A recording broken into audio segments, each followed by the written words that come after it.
Halo, Shalom. Video kali ini saya ingin mau sampaikan satu bagian nats Alkitab yang sering dipakai oleh beberapa orang di luar dari pengetahuan mereka tentang kebenaran nats itu, yang digunakan untuk menyesatkan banyak orang. Dan oleh sebab itu, di dalam video kali ini saya ingin mengajak saudara supaya saya dan saudara memfungsikan kedua pendengaran kita, supaya kita tidak mengulangi kesalahan yang sama yang membuat saya dan saudara masuk ke dalam neraka karena ketidakpengetahuan kita tentang sesuatu hal yang kelihatannya rohani tetapi salah. Kita buka dalam Matius pasal 4 ayatnya yang ke-9. Dan berkata kepadanya, semua itu akan kuberikan kepadamu jika engkau sujud menyembah aku. Dan dari nats itu saya beri perikop, yang percaya katakan amin, dan in case hati-hati dengan para pengajar sesat. Saudara-saudara sekalian, kalimat yang percaya katakan amin pasti pernah kita dengar, dan bahkan mungkin ini adalah kalimat yang kita buat menjadi sambungan kalimat yang permanen, dan ini juga menjadi satu landasan untuk memberikan dan mendapatkan perhatian dari pendengar untuk setuju dengan apa yang kita sampaikan. Artinya kalimat yang percaya katakan amin ini sering sekali kita langsung respon dan memberi jawab amin sebagai tanda bukti kita merespon akan kalimat itu.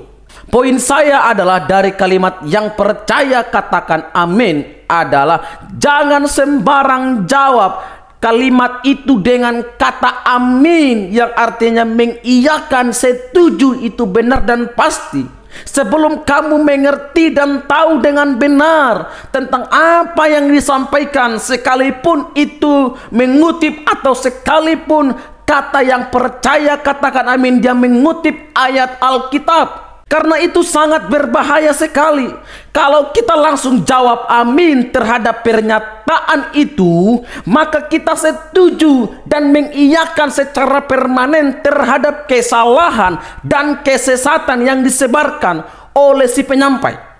Nah, dalam hal ini sering sekali kita temui atau alami dan bahkan jumpai paling banyak di dalam ibadah, apalagi dalam bermedia sosial khususnya. Misalnya seperti Facebook. Lazimnya ada orang yang posting tentang hal rohani, tetapi pada dasarnya penyesatan. Misalnya dua contoh berikut ini. Pertama, postingan di Facebook, Yesus datang dan akan selalu menyingkirkan setiap masalah yang kita hadapi di dalam hidup ini. Lalu selanjutnya, jika setuju katakan amin. Lalu banyak orang yang berkomentar amin, amin, sangat amin, setuju, amin, ya dan amin dan lain sebagainya, tanpa mengerti arti kalimat itu. Jelas ini salah. Sebenarnya jawaban yang diberikan bukanlah jawaban amin, setuju, ya dan lain sebagainya, tetapi jawaban yang harusnya diberikan adalah tidak amin. Kenapa? Karena pada dasarnya Yesus datang bukan untuk menyingkirkan masalahmu. No, tetapi Yesus datang untuk menyelamatkan kamu dari lumpur dosa dan membawa kamu ke dalam hidup yang kekal, keselamatan yang sesungguhnya. Dan kalaupun kita mengalami tantangan rintangan di dalam hidup ini, semuanya itu Tuhan izinkan dengan tujuan supaya untuk membentuk kita, memproses kita agar kita memiliki iman yang dewasa di dalam Dia, agar iman kita semakin kuat dan dewasa, serta tidak menjadi iman yang kerupuk, tapi iman yang kuat. Karena hanya orang-orang yang menghadapi dan yang mengalami tantangan itulah yang ketika mereka keluar dikatakan sebagai pemenang. Yang kedua, postingan-postingan di sosial media yang sering kita temui dengan mengutip ayat Alkitab, khususnya Matius pasal 4 ayat 9 yang baru saja saya bacakan tadi. Semuanya itu akan kuberikan kepada kamu jika engkau sujud menyembah aku. Yang percaya katakan amin. Lalu muncul lagi komentar amin, amin, setuju, ya benar dan amin. Saya mau katakan ini salah besar. Kalau saya dan kamu dan teman-teman yang lainnya katakan amin terhadap postingan ini, itu sama saja kita setuju dengan kalimat itu yang kelihatannya sangat-sangat rohani, bukan? Tapi ketika kamu hanya mengaminkan kalimat yang sepotong itu berarti saya dan saudara secara langsung menjadi anak setan. Mengapa?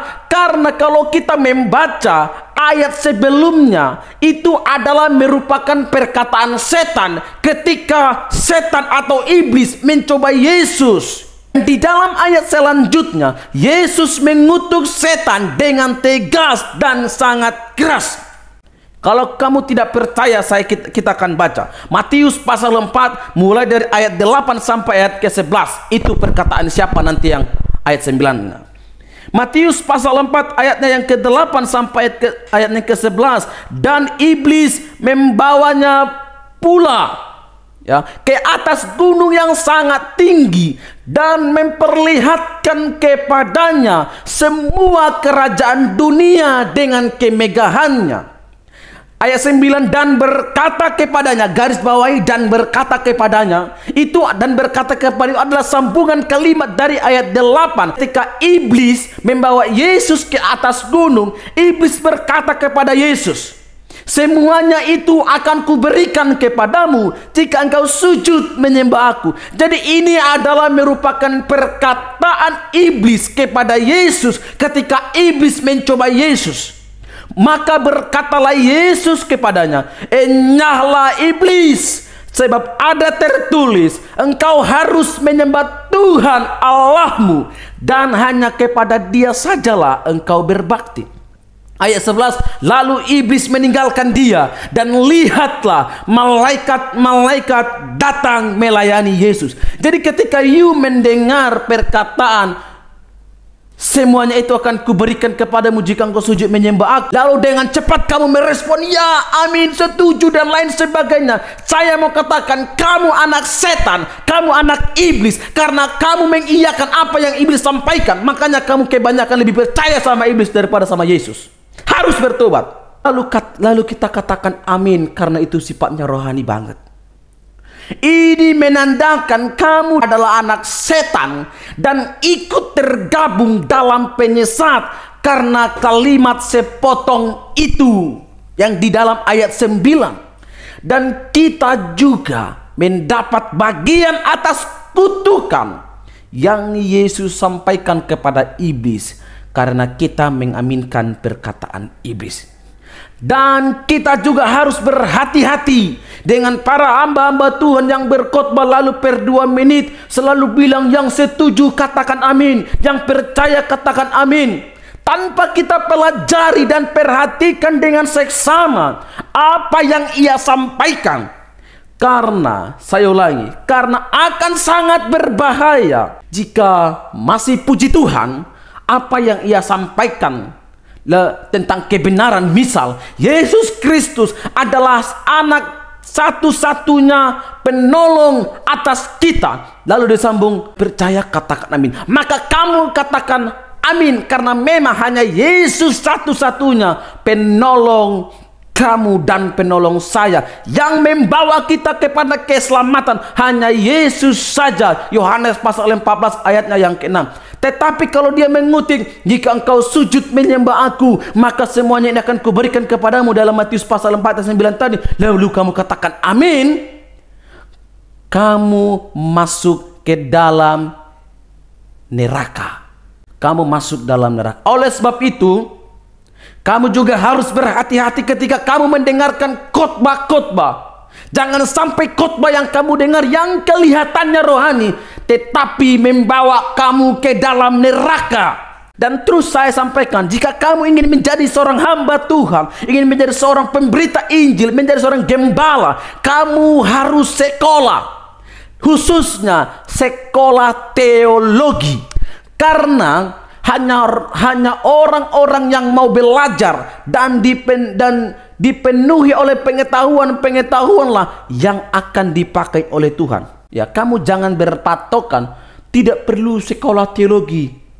Yang penting cukup punya hati untuk melayani Tuhan. Nanti kan Roh Kudus akan menuntun kita. Itu memang tidak salah, bro. Itu memang tidak salah. Tetapi alangkah baiknya kalau kamu duduk di kursi seminar teologi, kamu belajar baik-baik, kamu teliti baik-baik, maka kamu tidak akan salah sampaikan. Oke? Jadi hanya itu yang boleh saya sampaikan dalam sesi video ini.